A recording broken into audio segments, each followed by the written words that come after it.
अस्सलामुअलैकुम एवरीवन, कैसे हैं आप सब लोग और कैसी गुजर रही है ज़िंदगी।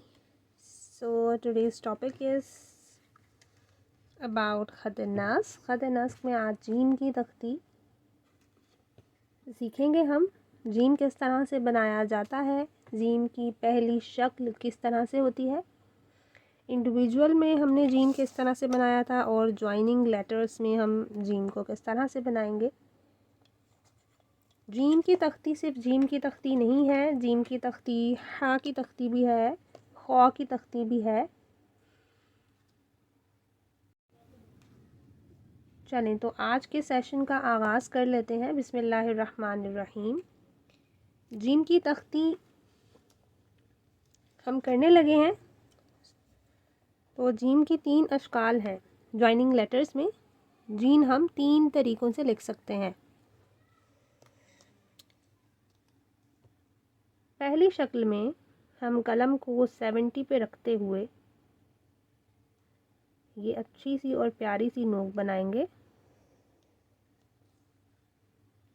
फिर यहीं अपना कलम रखते हुए हम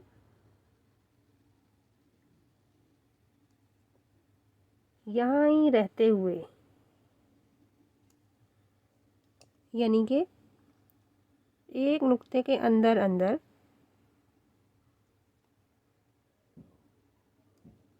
हम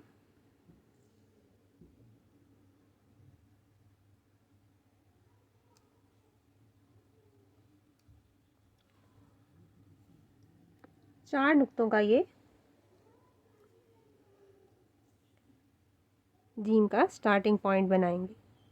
उसके बाद ये एक नुक्ता है, इसको छोड़ देंगे। यहाँ से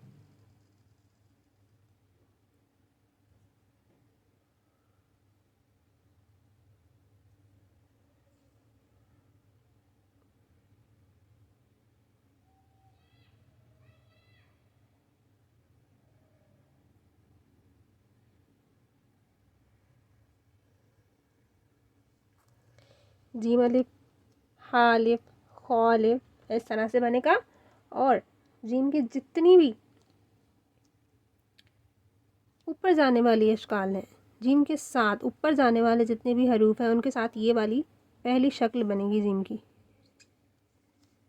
इसे हम दोबारा बना लेते हैं। ये किस तरह से हमने बनाई है, हम इसे दोबारा से बना लेते हैं।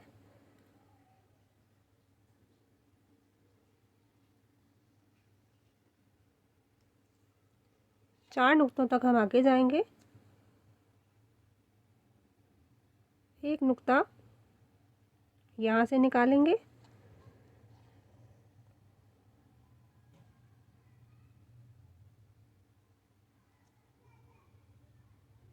और यहाँ आते ही हम अपना कलम मोड़ देंगे।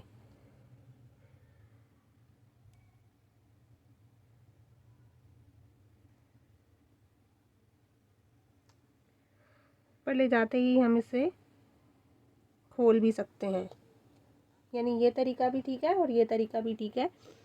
जीम के साथ अलिफ जोड़ने के लिए ये दोनों तरीके बिल्कुल ठीक हैं।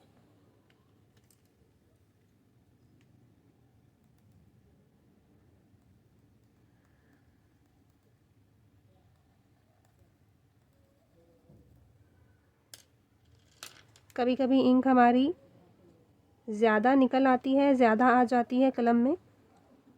सो प्रैक्टिस करने के लिए तो ठीक है, बट जब भी आपको फ़ाइनल वर्क करना है, फ़ाइनल कंपोजिशन करनी है, उसके लिए आपकी इंक बिल्कुल जिस तरह से और जिस क्वांटिटी में आपको चाहिए उसी क्वांटिटी में आपके कंटेनर में होनी चाहिए। अब हम सीख लेते हैं जीम की दूसरी शक्ल।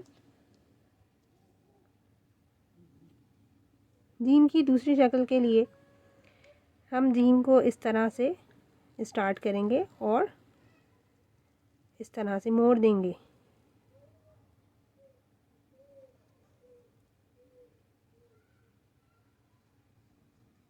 यानी इसका स्टार्टिंग पॉइंट ऐसे होगा और एक नुक्ते तक इसको नीचे गिराएंगे। एक नुक्ते तक इसको नीचे गिराएंगे, बनेगा ये 4 नुक्तों का। 2 नुक्तों तक हम यहीं से अपना कलम इसके ऊपर से लेके आएंगे और फिर इसको इस तरह नीचे, यहाँ आते ही हम इसे आगे की तरफ यहाँ ज्वाइन कर देंगे। ये जीम की दूसरी शक्ल है।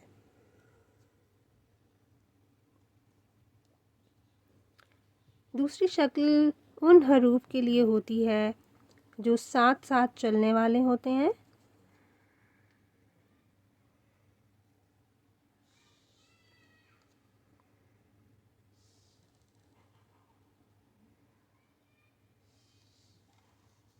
जैसे कि जीम बा।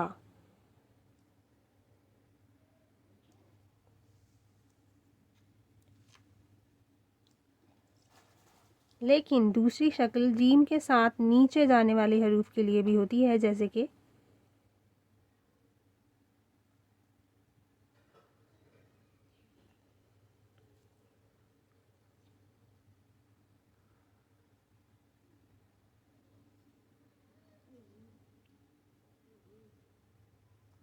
दो नुक्तों तक आगे आएंगे।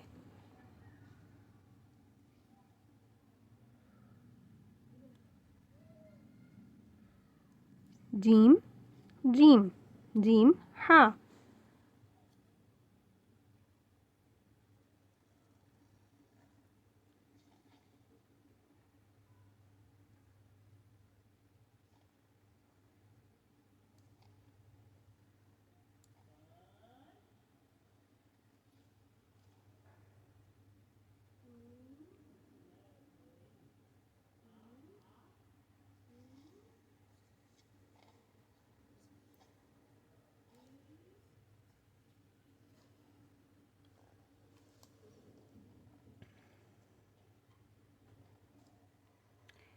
जैसे कि जीम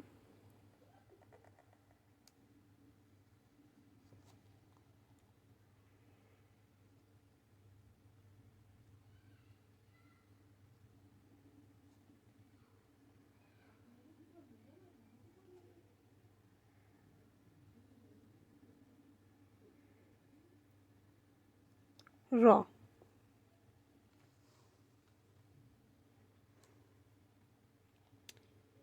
ये गलत हो गया है, इसे हम दोबारा से बना लेते हैं।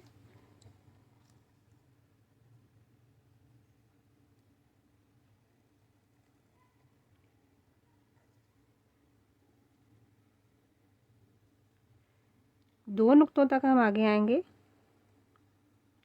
फिर हम नीचे लेकर आएंगे इसको, ये और ये इस तरह से।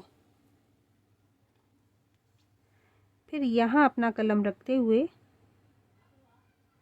हम एक पॉइंट बनाएंगे और फिर यहीं अपना कलम रखते हुए हम रॉ बना देंगे।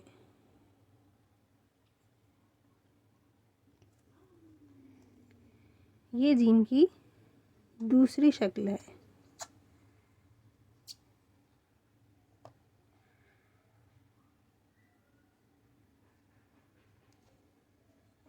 जो 4 नुक्तों पे बनेगी।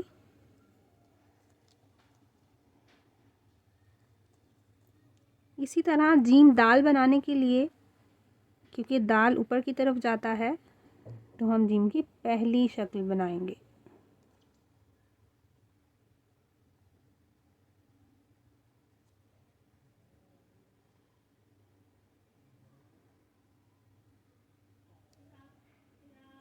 इसको हम 2 नुक्तों तक ऊपर लेके जाएंगे।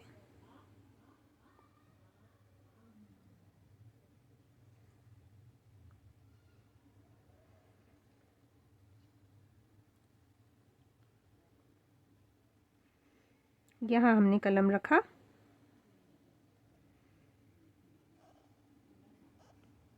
और इस तरह से हमने इसको घुमा दिया 2 नुक्तों तक। ये इससे ऊपर रहेगा।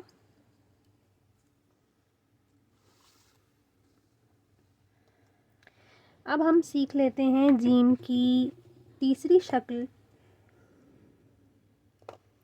जीम की तीसरी और दूसरी शक्ल में ज़्यादा डिफरेंस नहीं है, बट जो थोड़ा बहुत डिफरेंस है वो हम डिस्कस करेंगे अभी।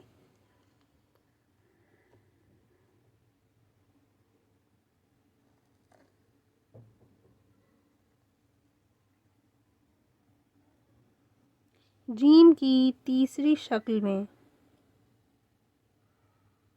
हम 1.5 नुक्तों तक नीचे गिरेंगे, इसको नीचे गिराएंगे और ये 5 नुक्तों की होगी।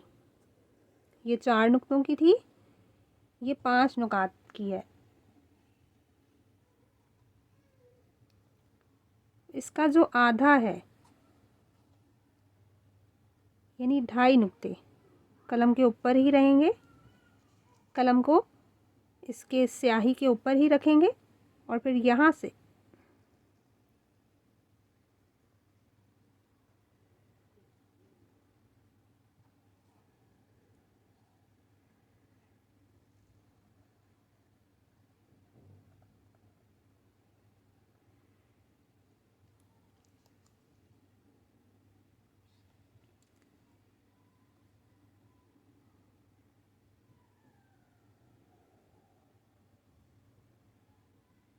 हम वो हरूफ बना सकते हैं जिनके साथ हम इस शक्ल को खींच सकते हैं, यानी कशीदा कर सकते हैं। और ये हम सीख चुके हैं।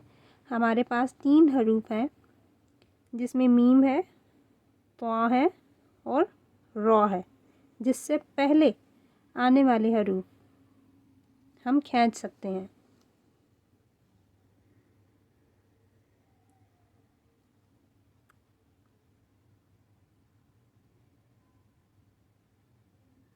एक नुक्ते तक इसकी उठान है। ये तकरीबन एक बा तक बनेगा, यानी 6 नुक्तों का या 5 नुक्तों का। और अगर हम इसको यहाँ से देखें तो बीच में एक नुक्ता आराम से फिक्स हो जाएगा, इतनी इसकी गहराई है।